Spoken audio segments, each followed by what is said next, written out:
good evening, everybody. This is the Auburn Zoning Board of Appeals, and now we're going to have our 7:15 meeting. Applicant Melissa Colon requesting a special permit under section 4.3.5.1 of the Aquifer Protection Act regarding a property at 317 Southbridge Street. Good evening, and would you like to maybe step up to the mic? Maybe kind of tell us a little bit about what your... Prior to that, can we have a motion to open hearing? Oh, I'm sorry. hearing, Can I have a motion to open hearing? I'll make a motion. Second. Open. All in favor? Aye. Sorry. Hi, good evening. So my name is Melissa Colon. This is my husband, Heriberto Colon. We used to have a store in Worcester. Now we're located in 317 Southbridge in Auburn, where we have a store and also a garage. So what my husband does, he installs turbo kits into coolers, manifolds, into the cars. So we're basically looking for a garage where we can do that and also do mechanic work as well.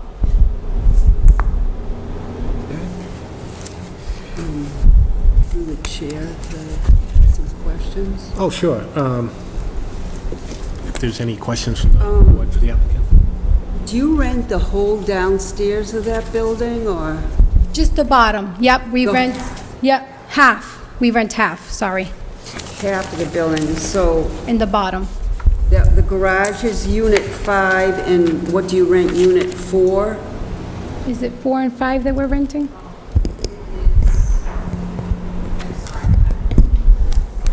In our packet, we had received a... I'm Fred Lynn, this is the owner of the building's daughter. Okay. So I rented the building. That unit would be, he calls it 4 and 5. Okay. My father also maintains half of that portion for his own business. So it's not the whole downstairs. So it's unit 4 and 5 then? Correct. Okay. Okay. It's 1,960 square feet.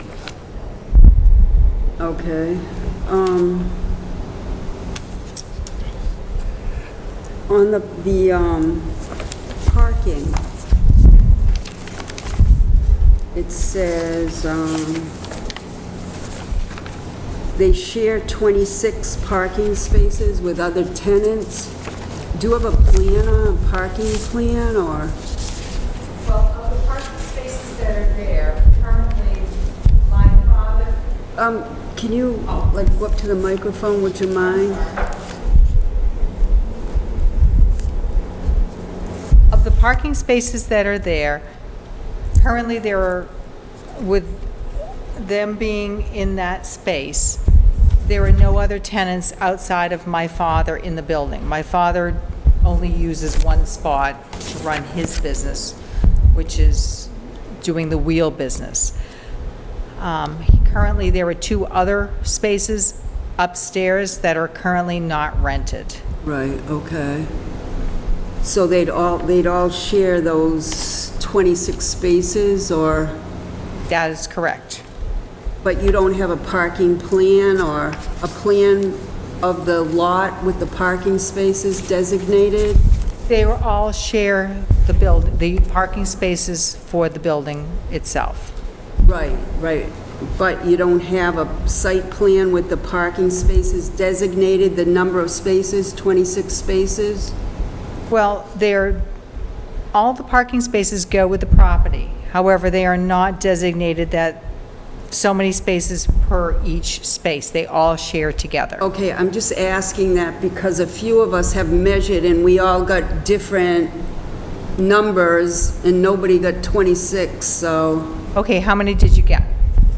I think I was generous in considering a couple of spots that would be parking spaces, and I got 17 and 1 handicapped.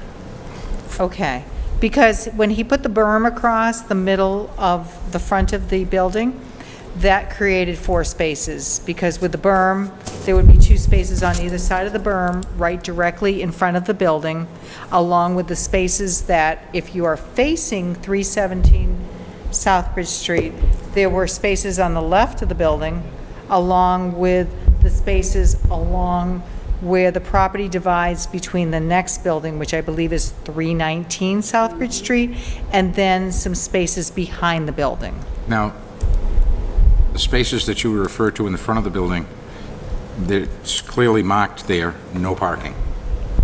My father put that sign up, only because he used to get tractor trailers that would come and turn around, and that's why he put the berm in. They That's- would just, they- they hit his building. Since it was labeled no parking, that was not considered in my calculation. Okay, where, I apologize, because I'm not aware of where that no parking spot was. And I think a lot of the question on the parking spots will come up with future tenants into the building when they look at the occupancy Okay. with additional tenants. But since this is sort of the first tenant in the building, maybe could you give us a little idea of how many employees and how many customer vehicles you would anticipate would be at your shop? Okay, so right now, as an employee, it's my husband and I, we anticipate maybe 5 to 6. Just all depends, because they come and go, so it's not, Okay. Would you have vehicles left overnight, or? If we do, it'll be inside the garage, not outside in the parking. Okay. I have a question for you. I noticed that you said you're going to do oil changes, brakes, engine repairs, and so forth. Will you be servicing any kind of air conditioning units within cars? Air conditioning. ¿Tú vas a hacer de eso de air conditioning? No. And if you're going to do oil changes, have you made provisions for the drain oil? Where will you keep the drain oil? Yeah, we have, it's a big gallon that you dispose the oil there, and then they come and they take it. Will that be kept inside the garage or outside the garage? That's in the garage now. We just got a big gallon. And it'll continue to be kept there? Yeah. The other thing is that you're going to have parts that you remove from a vehicle. Brake pads, brakes, if you're going to do engine repairs, you might have a manifold, you might have a tire, and that is a separate question. Do you plan to do any kind of tire work? No. Right now, we're very limited. We don't have a lift, so we're very limited on what my husband can do there. But as far as the parts that you take off a car, okay, anything from an alternator, a starter, okay, do you plan to store those inside the garage? No. Because the parts that we put, it's replacing the parts that are there, like our intercoolers and everything, it's being replaced. So that if you're going to store the parts that you have replaced outside the garage, what provisions do you have for that? Oh, ¿qué tú tienes cuando tú quitas parte de ahí? ¿Dónde las vas a poner? Las piezas viejas, uno tengo que entregarlas entregarlas para atrás, no sé. Como aerosoles? Y entregarlas para atrás y otras las llevo a los Meral. Okay, so my husband's saying some of the parts we have to return back to either AutoZone or wherever it came from, because sometimes they take it back, or we have this place where they take all chemicals, everything they got to do with car pieces and anything like that, they come and they pick it up. The parts that they don't take back, Yeah, that's the you'd one. have to store them outside until they came and picked them up. Yeah, but they will pick it up that same day. They're going to pick it up on a daily basis? Yeah, whenever my husband calls, they'll come and they'll pick it up. Okay, is there a drain inside this garage? There is no drain. No. They've already come and inspected the property. There is no drain. Okay. Thank you. Maybe just give us a quick idea of any other hazardous materials other than motor oil for light oil changes that you anticipate? ¿Tú tienes cualquier otra cosa que tú vas a querer usar, al menos que sea cambio de aceite? Otra cosa? Los antifreeze. Antifreeze, los radiadores. Just antifreeze when we put them in the radiator. Do you know how many gallons of that you could have? ¿Sabe como cuántos galones? Like 1.5. It's like 1.5 a gallon. maybe Couple of 2. gallons? Yeah. You won't be buying that in bulk then? No, we won't be buying that in bulk. Will you be replacing any kind of exhaust systems? Tú vas a reemplazar cualquier exhaust system, tema de exhaust. No conecto a la misma que vienen, you know, yo lo llevo a conectar al otro lado, muffler shop. Oh, he takes that to the muffler shop. All right, so you won't be doing anything where you'll be removing and storing, or even if it happens to be overnight, anything containing a catalytic converter? Tú no vas a tener nada ahí que sea cálculo. O carne con ver- no, porque yo no creo con un muffler. No, because he doesn't work with anything muffler. He doesn't. Okay. Yeah. Bob, you're a big car guy. Any, Well, I agree with what they're saying. You know, if you replace an alternator, a water pump, starter, those go back for core charges. They don't stick around. The companies generally rebuild them and then resell them as a remanufactured product. Intercoolers, turbochargers, well, intercoolers where have some antifreeze issues. A turbo that might be involved modifying the exhaust system, but not necessarily completely replacing an entire exhaust system. So everything they're commenting on right now has pretty much been in line. okay. Good. Any long-term plans of adding a lift inside the garage? Any plans that you're thinking of? ¿Tú quieres planes de coger y comprarte un lift a un tiempo? El local no es muy alto. The location that we have is not too long to get Okay. one. It's not, you know, it won't, thank you. It won't be high enough. The space that they're in right now will not accommodate a lift without having any significant changes to the building. Was this a garage before? Was this used as a repair garage before? I'd like to possibly go over some of the history of the building real quickly. The timeline. My father purchased the building in 1979. Prior to that, he rented it in 1978 from the previous owner. He leased it, so he purchased it in 1979.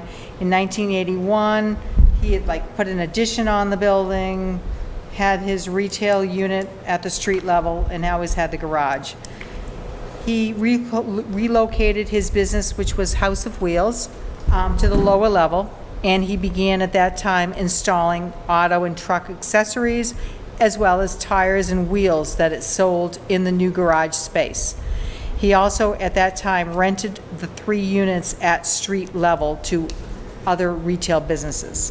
In 1984, he moved into one of the street-level units and became a Western Auto Associates store and expanded his product lines with auto parts. With the garage, he could now, at that point, install replacement parts on autos and trucks as other products. In 1985, he took over the other 2 street-level units, and he added other product lines, keeping the garage personnel very busy. So he's always maintained that garage space for using to install any accessory parts that he sold from his business, which was House of Wheels. Then in 1996, he had added the warehouse above the street-level store, and again, always continued to install his merchandise sold down in the lower-level garage. In 2007, he sold the business of House of Wheels. They continued to rent from him. In the meantime, he always kept his business, which was the Wheel Repair Service of New England, which was the spoke wire wheels. And they always used that garage space to use for installing wheels or what have you on different vehicles. So the property has always been maintained as with the garage for installation of parts from his House of Wheels business. So at this point now, House of Wheels has moved out of the building. We are looking to find some other tenants upstairs, but in the meantime, we have rented this space to Harry for his speed shop, and so far, everything, it's just been a short term, but Harry is trying to stay within the guidelines of what the town would like to see for the business. Has there been any history of any flood issues in the basement going back years at all? I'm sorry, did you say flood issues? Oh, flooding, any flooding in that area at all? When you okay. say flooding, do you mean water? Water, from, heavy rains, just like, Not that I am aware of. I apologize that my dad was not able to be here, Okay. but not that I am aware of in any way. The building is, even though it's below grade in the back, there's really no areas that you can Sufficient slope experience for- any water from that I'm aware of. Okay. Mr. Chair, Yes. if I may, I could probably add a little bit of information to this. Sure. If you were to go to the House of Wheels in the past and you bought a set of rims and tires for your vehicle, Yeah. they would install down in the garage here in the back. Okay. So that was a common practice for that area back then, tire machines. If you purchased accessories for your vehicle, a camper top or, something to that effect, they would install those also.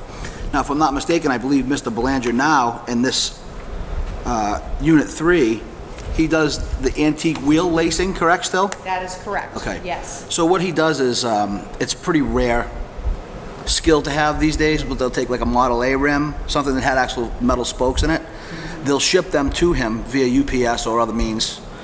He'll respoke and rebuild the rim and then ship it back. So it's not Okay. necessarily a walk-in customer situation in Unit Okay. 3. There might be some people local, but predominantly that is a shipping and receiving type of business with these rims that he does.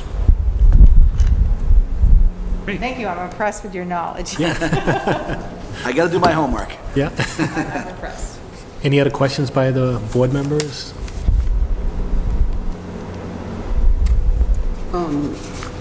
What about other chemicals on the premises? Will you be storing any, or?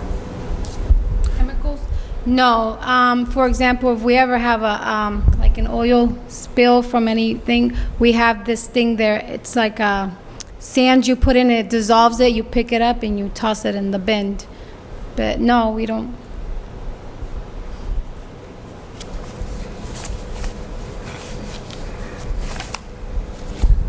Okay, great, thank you. Any public comment? Anyone here? Oh, okay. Could you just let us know your name, sir? And then-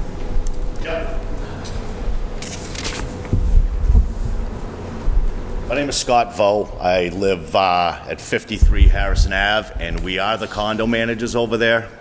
And I believe, how long has the shop been open so far? Maybe a few weeks? Couple of weeks? Maybe a month. All right. Do you have children? Yes. Okay, I have children. Your workers or employees, does he drive a silver car or a gray car?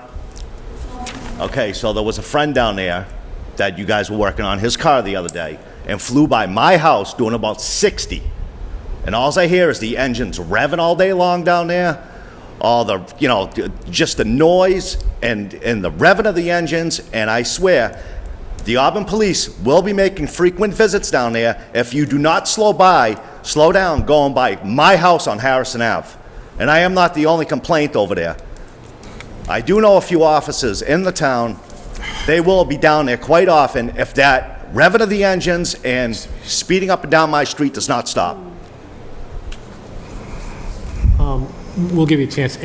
Anything else? That's it. Okay. If one of my kids gets hit, and it's a 30-mile-an-hour zone, and I'm not the only one that has kids that live on that street. Okay? It's been quiet, and all I hear since you open those doors down there is all the racing going on. And it's got to stop, because I will complain. Do your business, open up your shop, make your money, but that flying by the house and up and down the streets has got to stop. That's it. Thank you, sir. Would you like to? So we've been having the store open for a month, just about a month. We do have customers that go in and look at the store. But that's out of our control. They come in, they look at the store with the merchandise that we have, but we have not done any work until we get permission. Since we got the place, we came here, they told us exactly what to do. We've been doing everything like we're supposed to. So, yeah. Why are they using Harrison Ave to? I'm from Worcester. I don't even know where Harrison Ave is. It's the street Street right after you, right after the bridge. You walk out your garage door and you look up the hill Yeah. through the woods. That's Harrison Ave. There was a kid working on a gray car the other day with a red shirt on, tall kid, going in and out of the garage with the hood open, working on his car, flying up and down my street twice. It's kind of Well, How many employees do you have? Just my husband and I. Do you know who, did you recognize the description of the, No, I mean, we have customers that will come in and look at the inventory that we have, and, you know, they're willing to, like, buy something, but we're not doing any mechanic work until we get an approval. will there be test driving involved in the type of work that No. you do? No.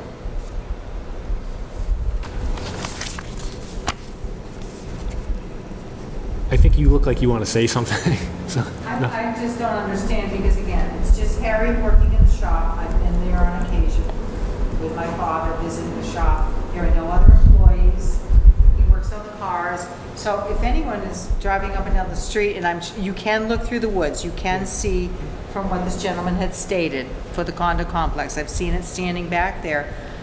But I don't understand, again, who this person was or the car, because again, I've been in the shop when Harry's working in there, and again, if someone is driving up and down the street, whether it's just someone that might have visited the shop, but again, if he said he saw someone through the woods, I'm sure that he has, and I wouldn't dispute that. However, we'll have to figure out who that person is, because it's just Harry working in the shop. He doesn't have employees. thank you. Anyone else? Any? The only thing that bothers me is the landlord says we share 26 parking spaces. Is your concern more that that's they my- should designate spot? Well, how many actually are there? If you've got some, he's got some, and if there's 5 spaces, it's broken down into 5 tenants, right? Well, if I can interject here, what Harry does is he has his own car parked when he is working in the shop. And any vehicles that he is working on, he can put up to 4 vehicles inside the garage, which when I visited there the other day, he had 3 vehicles in there. He had his own car parked along the side by the railroad tracks. So, and my father parks his truck. My father is the only person that parks for his business. So all the rest of the spaces are really, really meant for units 1 and 2, which are the storefront units. So really, he doesn't need any spaces. He doesn't leave cars outside that he's not working on. So I look at that, the additional parking spaces that are there aren't being utilized by Harry or my father down at the wheel repair service. Basically, all those spaces are more for if my dad ends up renting the spaces up at the storefront units. Nick, would you agree that the issue of the parking spaces is going to be more down the road when future tenants come in based on the requirement of per? Yeah, Okay. at this point in time, since there isn't an upstairs tenant, we don't know what the parking requirements would be for if that were going to be used. And then also, per our bylaws, the parking requirements are 180 per net area of the business. Yeah. We can take into account that the garage has 4 spaces. Now, even if I don't include those 4 spaces in my calculation, because we're going to say those 4 are for cars being worked on and not for cars being parked there, the area that this particular business is using would only require approximately 8 spaces. Okay. And that's doing a quick calculation from what I'm seeing here, but it would only require 8 parking spaces. So, and then, you know, once we get up into if the owner decides to rent out or finds a tenant for the upstairs space, that again would be subject to, 1, what type of business is going in there, and then 2, what their layout would be as to what the requirement of the parking spaces is. So once that happens, that will be something that would have to be figured out by the new tenant at that point, or by the owner at that point, of how the parking spaces will be adjusted. But for the 2 tenants that are there right now, the garage that's there, and then also the owner's office, there is more than sufficient parking spaces. Thank you. So I guess it looks like, just in terms of what we need to decide about is the special permit criteria. You know, is the activity consistent with the area, which I think, you know, we probably agree it would. I mean, it's similar type of operation. Can the town serve the premises and the roads? I think that shouldn't be an issue. Impact on educational facilities, I don't think. Will it create any, I mean, this is one, could be an issue down the road, but any consequences from sound, light, noise, or odor to the residents? I mean, I think that's still to be determined, but they sound like they want to do the right thing, and the work's going to be in the garage. And then, do we view any type of pollution, air, water exposure coming out of the premises? And I think there were a lot of questions about that. Bob gave us some good information on a type of intercooling and all that stuff, which I've never heard of. But you know, sight distance, traffic concerns, I don't think that shop's gonna create much. Employment, fiscal consequences, I don't think it really. So overall, I think if we're comfortable with the special permit criteria, you know, so I don't know what you guys feel, or if anyone wants to make a motion, or, and then we could probably talk about, once a motion, what maybe conditions that you guys would like to see.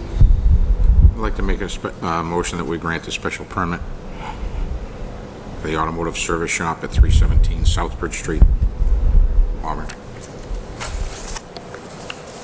Is there a second? I'll second. Okay. All in favor? Aye. Are there any conditions that we want to attach? You know, for example, maybe no auto body, no auto painting? Was that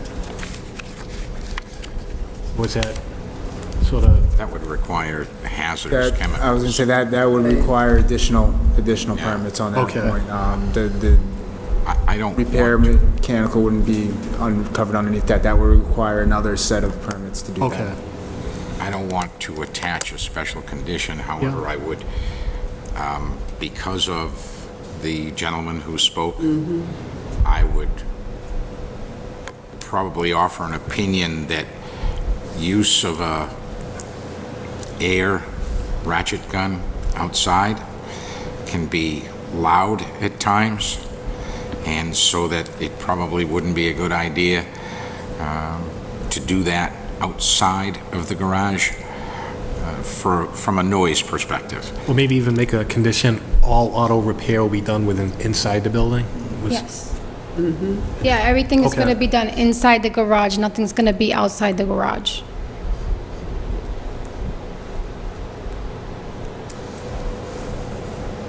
And I'm sure the applicant, if the next neighbor again complains, I'm sure they can talk about it and be good neighbors. Any other conditions?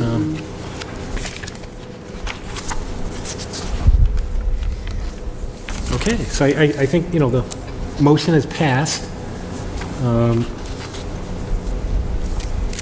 In terms of the actual process next, so we'll write up the special permit and then we'll vote on it next meeting. No, we can vote on the special permit now. Okay. Yeah. You have the conditions, and then at that point, you can write the decision, Okay. and the board That was can the review motion. the decision and then sign it.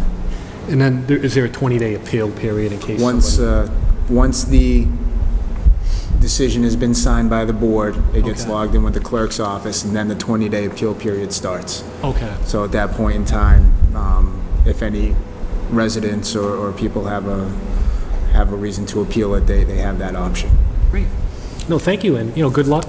Thank you. We appreciate you coming in. Thank you. Have a good day.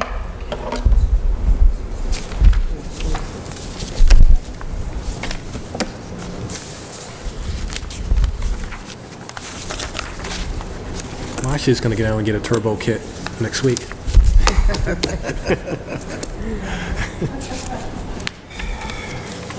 Okay, so our next hearing is a... Before we do that, we need to close the last. Oh, that's right, I'm sorry, I always forget that. I'll take a motion to close the... I'll make a motion to close. Motion, Second. second, all in favor? Aye. Come on in, guys.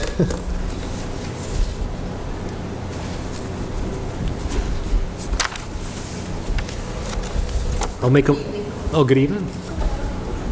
I'll take a motion to, we have a 7:30 Applicant Katie Gardner requesting a variance under section 3.2.3.2 of the Auburn bylaws for a tutoring literacy center on property located at 606 Southbridge Street.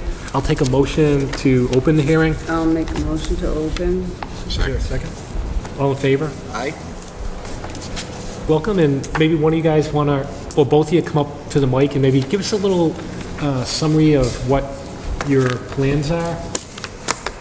My name is Katie Gardner, and my parents own Sun and Sound at 606 Southbridge Street. Okay. I'm looking to use part of the building for a tutoring center specializing in children with learning disabilities. And the area is approximately 230 square feet. It has a dedicated entrance and a small waiting room.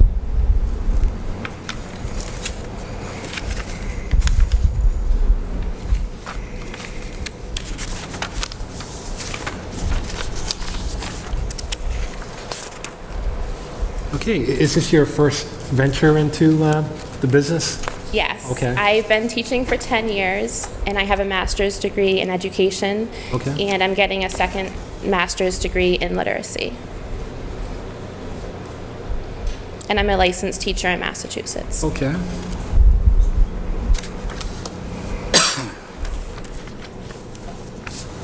Okay, so, does the board, so what we have here is we have a request for a variance, and since we're all, well, some of us are newer, you know, this is the case where we have to go through the 3 criteria to determine, is there a hardship, in terms of the bylaw, to find a way, if there's a way we can grant the approval. Does anyone have any questions based on the packet of information that they did receive from the applicant? And the main issue on the variance is having 2 or more businesses in the same location. So that's really, it's not so much an issue with the tutoring business, it's having 2 businesses operating out of the same building. Yes, that is correct, because the use is allowed in the local and highway business zone, which this is located in.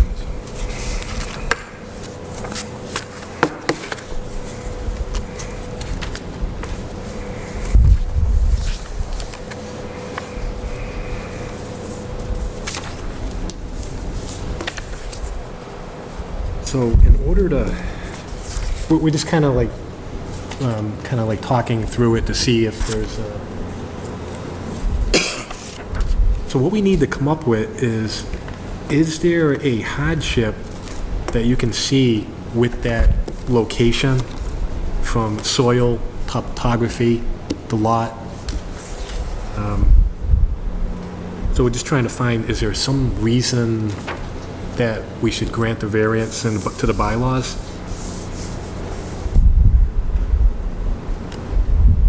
The physical location, it doesn't present any problems physically at the location. I was there and looked, and there's nothing like that present at the location.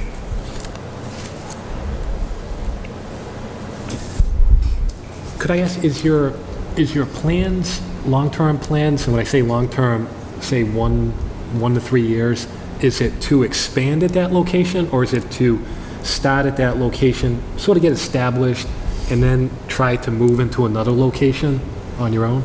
Well, I primarily work with students one-to-one, so I wouldn't need a large area of space because the instruction that I give is pretty specialized. So I wouldn't be looking for a large location where I could have large group of students. Okay.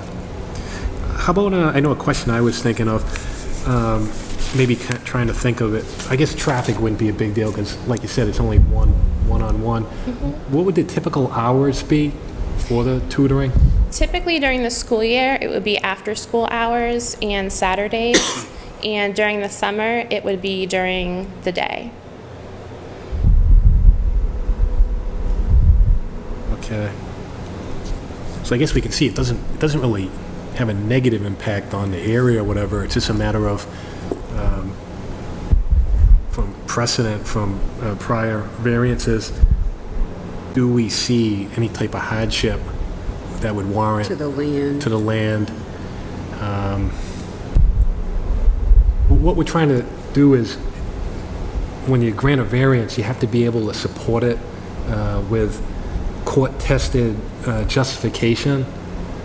Because typically the state, they don't want you to grant the variance unless you have justification on why you did it.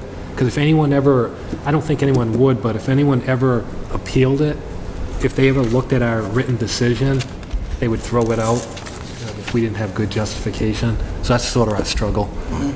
And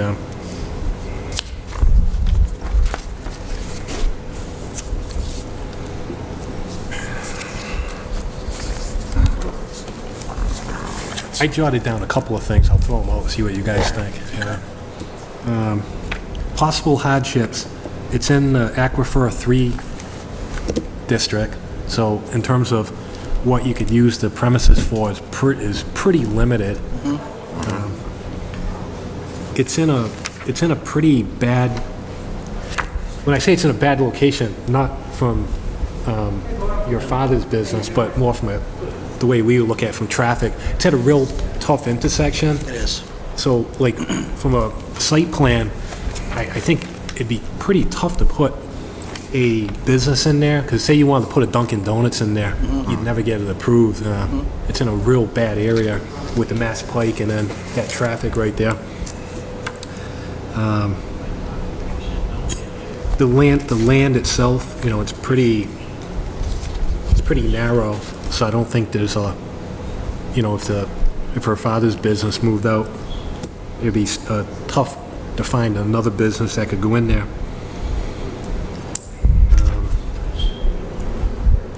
So I'm kind of, not that I'm trying to weigh the board anyway, but just Oh, I trying to throw understand. out maybe things to consider.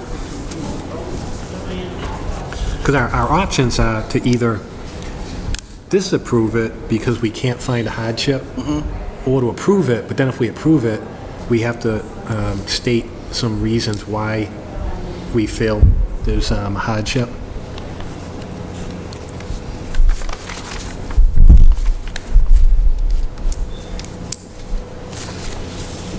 The land that goes back, and I noticed there's a separate building in the back, installation, I think it says on it. Right, we're not currently doing installation, we haven't done installation there for about 4 years. This is probably- Can you, My question is that all your land? That is all our land, and currently, we are not doing any installation at that facility. We have our main location in Worcester, so all installations are done in our Worcester store. We have not done installation in that facility for at least 4 years. So that there's, in the small space that Katie is thinking of using, there's no other business that, maybe a bookkeeper who just wanted to keep a desk in that amount of space. There's no other business that's going to go in there, so that it's not going to be rentable to anybody. Correct. What do you think, Marcia? She's currently using that space with temporary permission from the building inspector, and so we took pictures of the facility that she's in right now, if you'd like to see that. And we also have plans for the parking. Right now, for our property, we're required to have 9 spaces, and we have 13. We have a packet if you'd like to see. Just ask one thing. So this is going to be a long-term, this would be a long-term? Yes. For just the applicant. I don't think you have plans how to add any employees at all? Okay.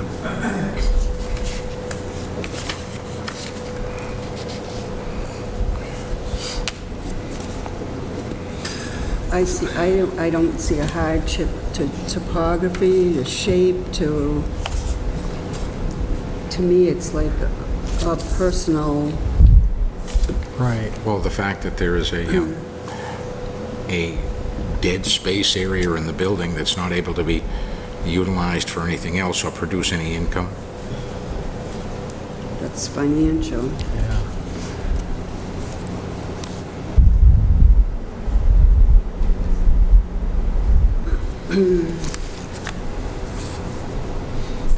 Because in order to write that decision, then I have to put down, the rationale, and then, Understood? and again, I don't think anyone would appeal it, but, Yeah.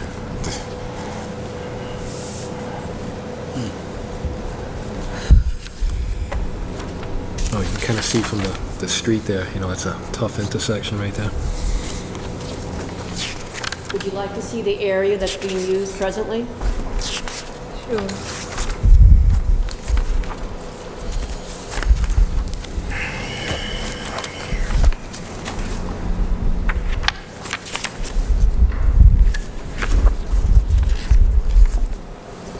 Thank you. Thank you.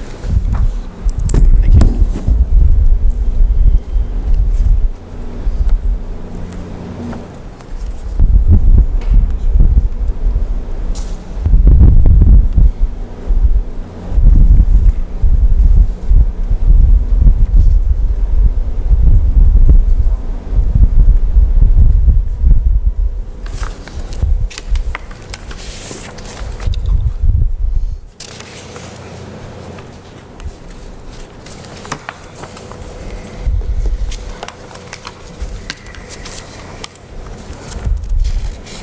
Kamasha, have you seen anything similar to this come into the board over the last 10 years or so? Or? No. No?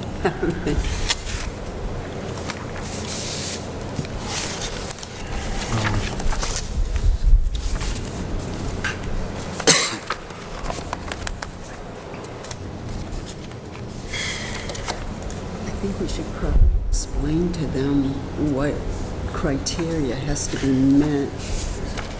If she were asked to withdraw this and under the guidelines of 3232, Right. if she were to reapply for a special permit with a plan, No, you can't do that. It needs a variance. If you look at the very beginning of that chat, it says... yeah, You know what it is? Sometimes the bylaws, they don't take into consideration every yes, and single that, thing. and understand that I'm looking for a way to accommodate. I know. Criteria for a variance includes soil conditions, shape of the lot, or topography. And there's none of that criteria that meets for us to justify giving a variance. You've got due to limited funds, which would be like a personal difficulty, which is not really a hardship that meets that criteria. Well, based on the lot, it's kind of an odd configuration where we only have one way to get in and out of the building. We do have Linda Ave, but because of the topography of the land coming down because of that intersection, the state actually owns a little portion of it, but we were denied permission to even go out to Linda Ave on that way.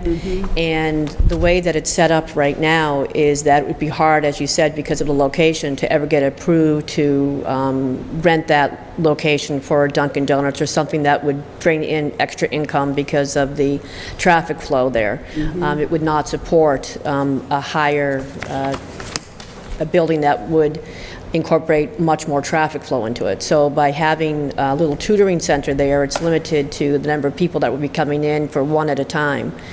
So there is that entrance off of Oxford Street North, that little dirt. Nope, that's not an entrance. Okay. That's the legal entrance is off of Route 12. Okay. And then the exit is around the building totally. But it is kind of an odd shape for the way that that lot is. If you look at it, the town owns part of the land where the traffic light is. Yeah. And the way that it goes down, we don't even have access off of Linda Ave. So maybe the hardship would be that it would be very difficult to rent out or to expand.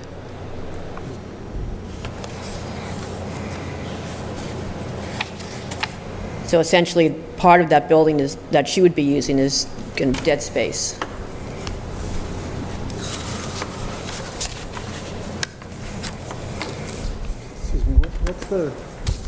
what's the current size of that lot? I have a site plan.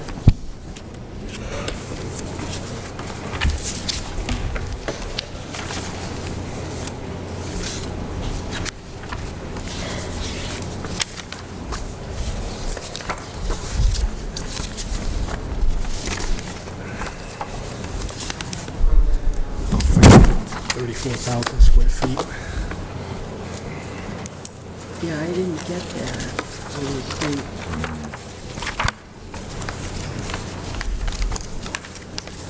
Nick, I have this sheet that shows 34,000 square feet. Can I see that? Sure.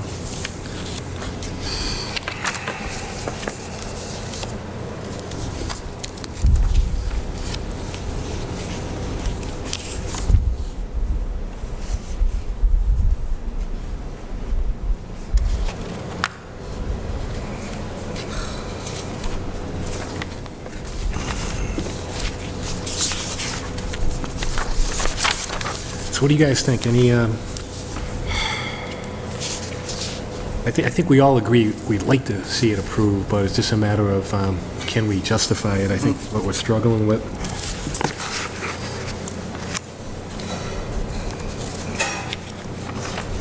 Could it be something that you could say with the limited access because of the state right-of-way on Faith Ave? I know, I kind of wrote down landlocked by town and state-owned land.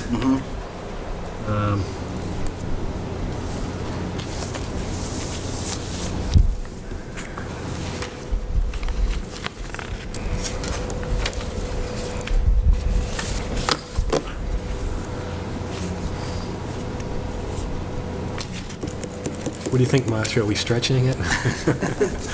We're looking to Marcia for a I reason. know, and I don't have any. Can I ask a question of you, Nick? Yes. Do we have to, what about the two uses on the one lot? That can be granted by the planning board because it's in the highway business district. So that is allowed. It is allowed, okay. That is, it's the one district that it is allowed in. Okay.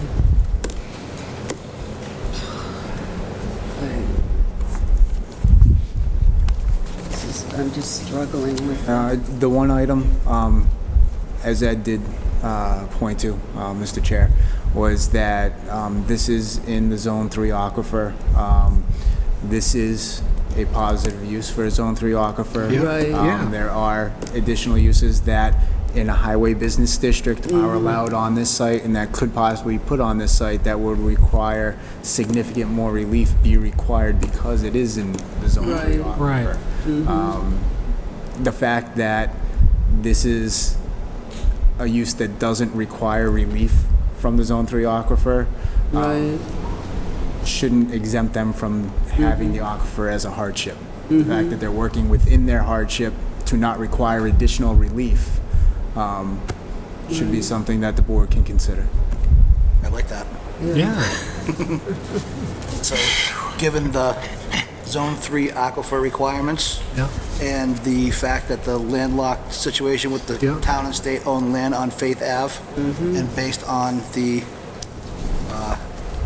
minimal impact of the business in the Zone 3 aquifer, would that satisfy the board's requirements? And like the ones I always like to throw out, any potential conditions, do we limit it to no more than one employee, or do we just, or, I think that would be a matter of parking. I don't think we need to limit it. okay. I mean, if they eventually The develop- intent is pretty clear. Yep, yep. Okay. I mean, the possibility, would you possibly have a receptionist at some point, you think?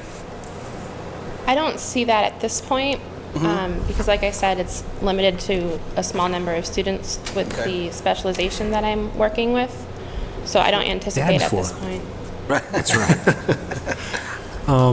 Okay, so do I have a motion? Well, I'll make a motion to grant. Second. All in favor? Aye. Aye. Aye.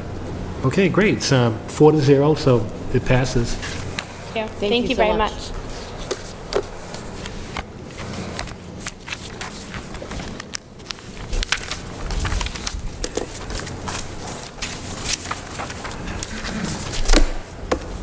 Okay, let's see. Yeah. Guess we're a couple minutes behind, but not too bad. Okay, so now, You gotta close. oh, I always forget that. I'll take a motion to close. I'll make Second. a motion to close. All in favor? Aye. Okay, now we have a 745 applicant, Peter and Susan Zudema. Did I say that right? Zaidema. Zaidema, and requesting special permit under section 9.3.12.3 of the accessory apartment and variance under section 9.3.12.3G of the Auburn zoning bylaws for the construction of a garage with accessory apartment above on property located at 108 Elm Street. Now, I drove by today. Is it the brown house or the white house? The brown house. Okay, thank you. Make a motion to open. Make a motion to open? Motion to open a hearing. Second? Second. All in favor? Aye. Thank you. You want to maybe introduce yourself and give us... Yeah, my name is Pete Zeidemer. Basically why I want to build this addition is for my mother. She was diagnosed with cancer 2 years ago, and she's in remission, but the cancer caused blind spots in her eyes, which is going to progress. So instead of anything ever happening to her, I'd rather have her live beside me and make it affordable for everybody. Okay, and we received some packet of information. I do have a survey of the lot. Okay. Do you want me to bring it up Oh, to you sure, guys? sure.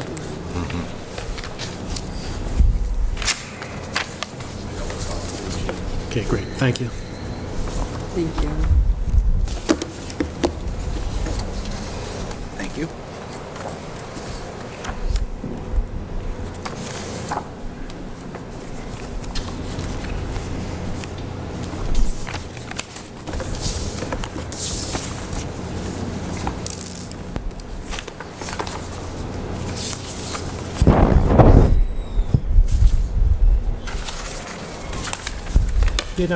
Did you meet somebody from the town just to kind of go over the criteria of why you're here tonight in terms of the 20%? Yes, I had spoke with Nick, Okay, and he basically walked me through everything that I needed to apply for and the variances and all that. okay. And that's what we're going to ask you some questions, and that's what we're sort of struggling with. Yep. To find if there's a way, based on, because the 20% is pretty limiting in terms of the square footage allowance. Excuse me, through the chair. In the zoning bylaws for the accessory apartment, we have two criteria for the size requirements. The first is 20% greater than the existing building, and then the other one is no greater than 720 square feet.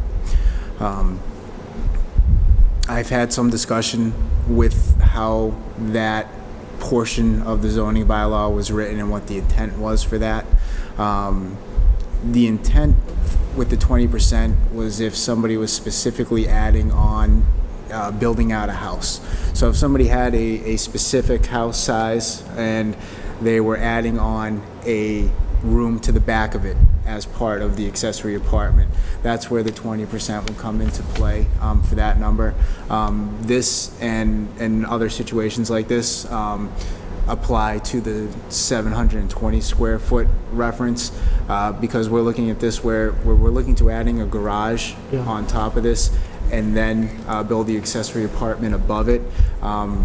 We can't specifically take the 20% of the existing house into play because, you know, now we start looking at technicalities of, well, what if I just build a garage, wait a year, and then come back and say I'm building an accessory apartment? Yeah. You know, so we basically void out the 20% when we're coming in with the garage portion of this because it basically just make somebody want to skirt the system or avoid doing this and find loopholes. So the reason why we have the two different criteria is for two different types of setup. Okay. This specific application right here would go for the 720 square foot size requirement. That's why Mr. Zeidman applied for the size variance to go up to, I believe it was 1,918 square feet as opposed to 720. 816. No, that explains it a lot, because when I was going through it, it didn't make sense, because That's only any, 300 and something. actually, even less, if, say the average house in Auburn is 1,500 square feet times 0.2, that's 300 square feet. Right. You can't, you can't live in that, and so every one of them would be rejected based on Correct, that. and that's where the 20% came in. It was basically if somebody was trying to build a room off the back of the house, it's so that you couldn't build, say somebody had an 800 square foot house, just, for general purposes. Say somebody has an 800 square foot house, the 20% rule is to prevent somebody from just building an addition onto the back of the house and then calling it an accessory apartment and then essentially doubling the size of the house. Okay. However, since this is a garage portion, we're not doubling the size of the house, we're building a specific use for the garage on the bottom of it and then requesting the accessory apartment above it. At that point, we don't look at the 20% portion, we look at the 720 square foot portion of it, because as I stated before, what's to prevent somebody from saying, well, I want the accessory apartment, I'll just build the garage, wait a year, and then come back and say, well, this is the square footage of my house now, so I'm gonna do this instead. No, that's great, because this is, you're I think the second or the third case that's come in, and we were struggling with how to interpret the bylaw, and I think as long as we're all consistent on how we do it on each case, I think we'll be fair. So that changes in how I was looking at it, because I was thinking originally 20% of the 1,400 square feet. So now if we're looking at 700, and then square feet. and then request is to go up to 8, I believe it's 864. 816. 816. That's 116 more, So it's an additional 116 square feet. right. And and I know the first thing I was looking at was, do we have that 10 feet setback? And Yes. we have that, so that clearly meets that.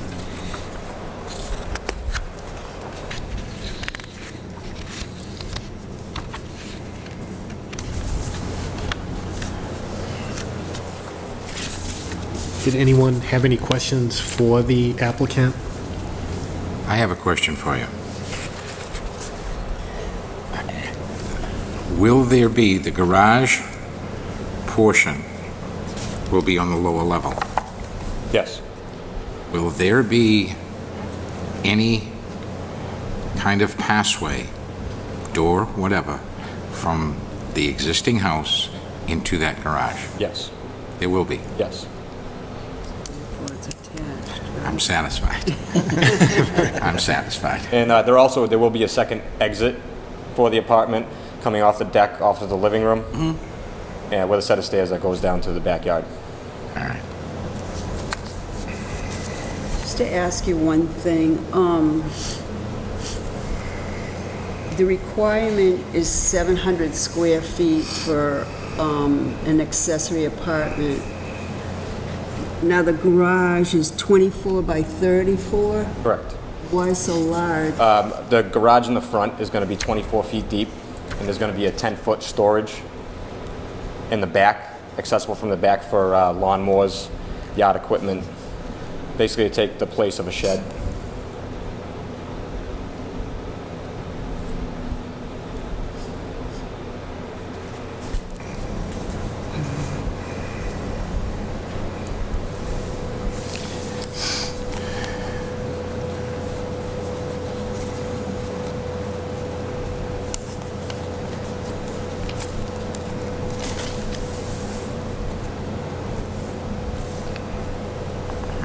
Okay, so some of the, some of the criteria, again, we're looking at on a variance, sort of the same process, again, about, is there something about the lot, the soil conditions, topography, the shape of the lot, or anything?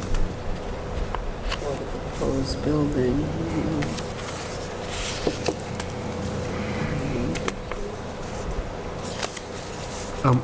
We'll ask, but are there any neighbors here that are gonna have any comments tonight?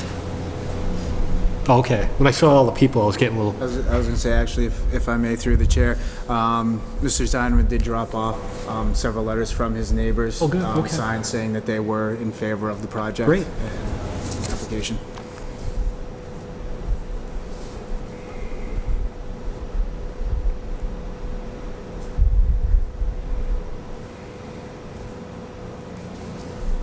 not to jump off point, but are you guys all here for the 200 Auburn Street? That's actually going to get postponed until the next meeting, is it, Nick? Yes, that applicant had filed a motion for continuance, so that will be moved to the next meeting, which would be September 19th. Yeah, so it'll be, is that at 7 o'clock, do you think, that one, or? Yes. Okay, so if you want to, How is it that we all get notices if the plans have... Excuse me, through the chair, if we're going to address questions, we should finish with the hearing that's yeah, we open gotta right now. Finish this with this particular subject at hand first, I think.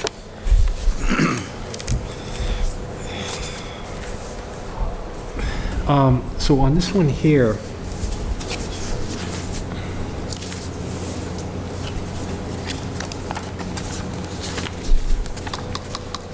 just for you guys to know, it's not that we're against going up to the 816, we're just trying to, for the bylaws, Just to make everything To make everything consistent consistent. when we Yeah, have understood. one of these.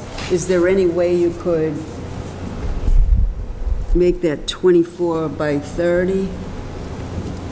For the, if I, Would- the so- resale of the house, if I ever go to sell the house, if I make that the front garage not 24 feet deep, but 20 feet deep, it's gonna restrict the sale of my house. A typical two-car garage is 24 by 24. If you made it 24, say, by 30 is how many square it'd be feet? 720. It would be 720 720. square feet, and then it would be more in line with the bylaw of 700 square feet. Yeah, I understood that, and I tried to come up with very different plans, and for what I was looking for, the 34 actually worked out a lot better for me with storage in the back for all the lawn equipment, because there's not going to be any room for where the shed is now.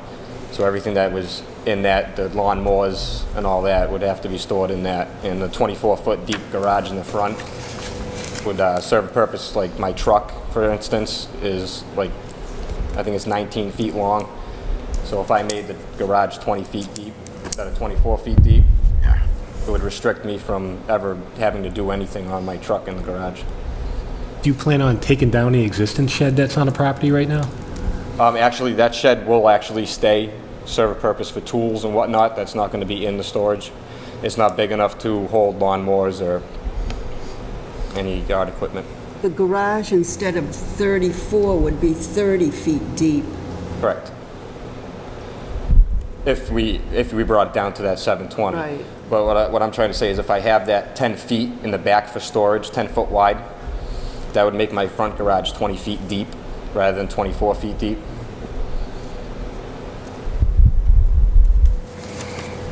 What do the other board members think?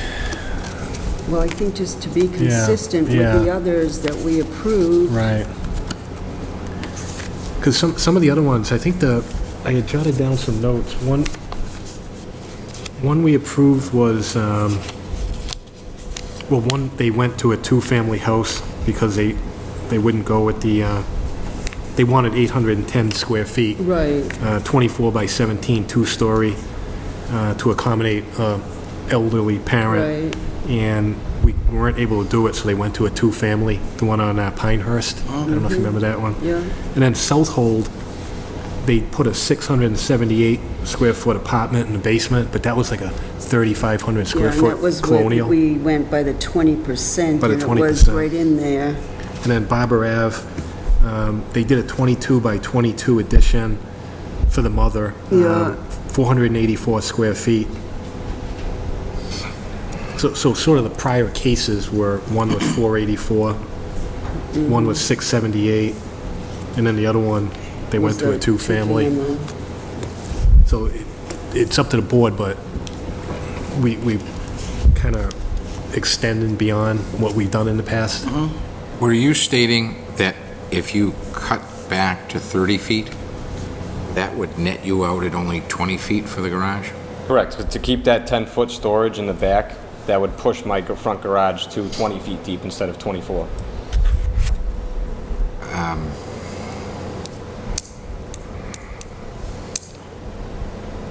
My thought is a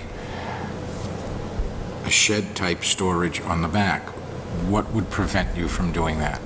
The clearance to the back fence, I believe I only have 16 feet. That's not what I meant. If you cut this back to 30 feet, I understand And- what you're saying.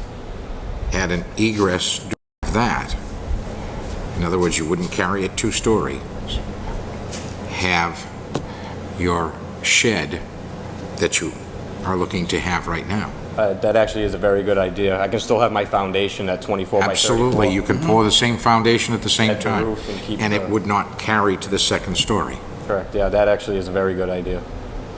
That It's a great idea. that appears that we Plywood can work for me also. work it in. Yeah.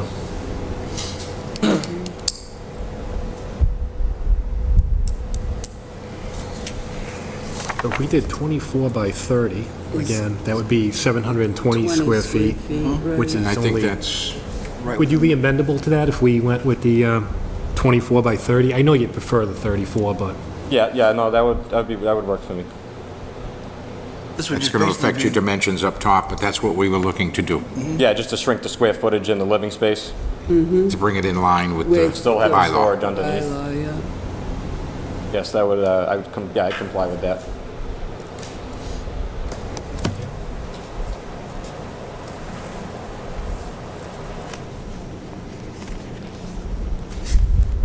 Does everyone feel good about that? Yeah, Yeah. I'll make a motion to grant then. Okay. Masha makes a motion to Grant at the... grant the motion. 24 by 30. And actually, I have a question for Nick. Since we're amending the plot plan, can we approve it and then, but make it subject to getting a revised? Well, that plot plan is not what has been built. That's not what's there. Okay. You can make your conditions and state the size of the accessory apartment. Okay. And then when the building plans are submitted in and as it's built, it's my job to enforce the conditions that you put on there. So there wouldn't be any amendment of the plot plan. Okay. It would be the building plans that are submitted, and then what is actually built on the property would have to comply with your conditions. Great. Okay, is there a second? Second. Okay, all in favor? Aye. Great, so we approved it at 24 by 30, Right? and good luck. Thank you very much. I have a quick question for you. Where are you going to put all your wood? Oh, we'll find a spot for that. I'm sure. I'll make a motion to close. Second. Oh, did you have I'll some? make the motion. Oh, that's right. I think, Second. all in favor? Aye. Okay, now, Yes. well, maybe, so we have, our next meeting is 8 o'clock. Excuse me, through the chair.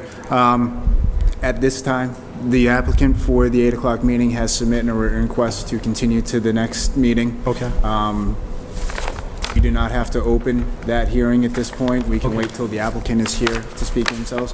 We do have an option for floor discussion at the end of the meeting, where if we have parties in the audience for public comment, they are allowed to comment at that point.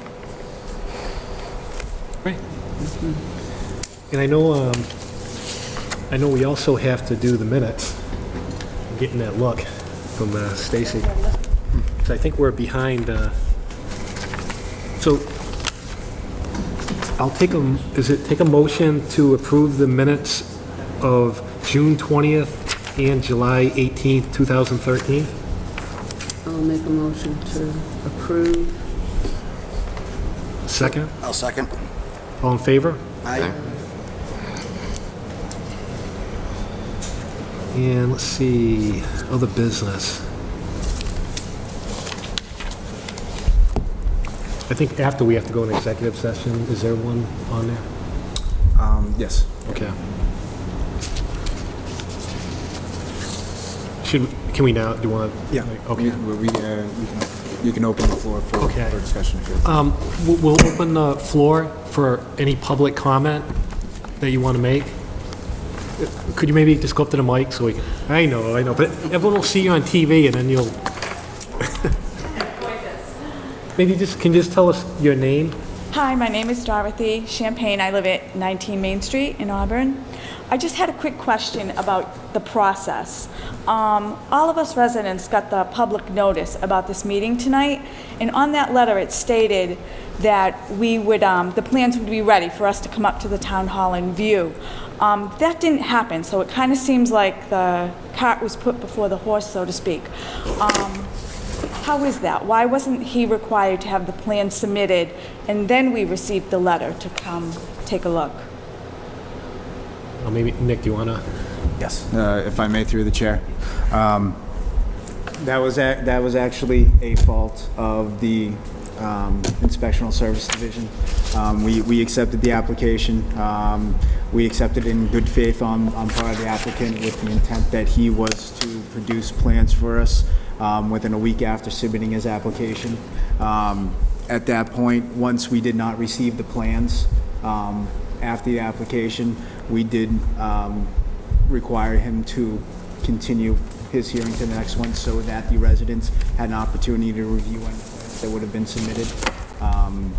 Moving forward, we are no longer allowing anybody to submit partial applications. The full submission requirements will either be in hand or the submission will be denied and postponed till the next meeting. Again, we tried to do it in good faith and hope that the applicant would have had the plans provided to us for the public to view prior to the meeting. Since that didn't happen in a timely manner, he was requested to continue that until he had his plans ready. My other question is, the residents you see here tonight, we're all from Main Street. I'd just like to know, where do you send the notices out? What does that encompass? Does that encompass Prospect Parkway, Auburn Street? What residents does this? When a zoning variance is requested or a use variance is requested, the applicant is required to go down to the assessor's apartment. The assessor's apartment takes the property location, and then there's an abutters list generated. The abutters list required for a zoning variance is 300 feet in each direction from that property. So anybody that is an abutter within 300 feet of the subject property is notified. Is that list of abutters available to residents? Like, could I come and get that list? Yes, the list of abutters is part of the public application. So you can come to the zoning office and we can hand you the list of abutters. You can view the list of abutters. Okay. All right, and one last question. If we generate a petition, does that hold any weight with the board? That would be something that the chair. We'll have a public, similar to planning board, we'll have a public meeting where the applicant will come in, they'll bring in presentations, slides, all kinds of reports, and then we'll open it up to the public, and what you say weighs into the minds of all us in terms of when we vote, what you think. Because remember, we're all residents too, so what impacts you impacts us as well. So I can't say it would say we're not going to vote yes or no, but we weigh all the information we get. Okay, last question. Some of us, just the timing of this, We thought it was going to happen tonight. It's not. September 19th, there's a few of us that are on vacation or have other commitments. We can't be here. Is there any way we can push this meeting back to October? After all, we came tonight and he didn't hold up his end of the bargain. Can we push it back to October Well, when all of us can be here? you really, see, I can't give you the exact date, but there are regulations. Once they file, you're required by state law to hold a public hearing within X number of days. And then if we don't follow the guidelines, then the permit will be automatically approved by conditional improvement if you don't follow the timetable. So we don't have the ability just to delay it. Okay, so if there's some of us that have commitments that we can't break, will there be a judgment at that next meeting, next month? Will there be a yay or a nay? Or will it be, I can't say. go out a few It meetings? depends on, my general thought is it takes time to go through all the material. It has to go through the planning board. The planning board will go through it all as well. So it's like, I think it's a long process on something, a project of that size. Okay, so probably won't be decided upon next month. Through the chair, you have the right to make your wishes known by sending a letter Yeah. of, and stating in that what the reasons you are for or against. And if you can't be here, at least your written word will be here. And it'll be on TV. We want our voices heard. So who do we make that letter out to? Just the board in general, the zoning board, the planning board, just the zoning board? You can do it both. Okay. All right, thank you so much. Thank you. Anyone else have anything to say? I can tell who's the boss in the neighborhood.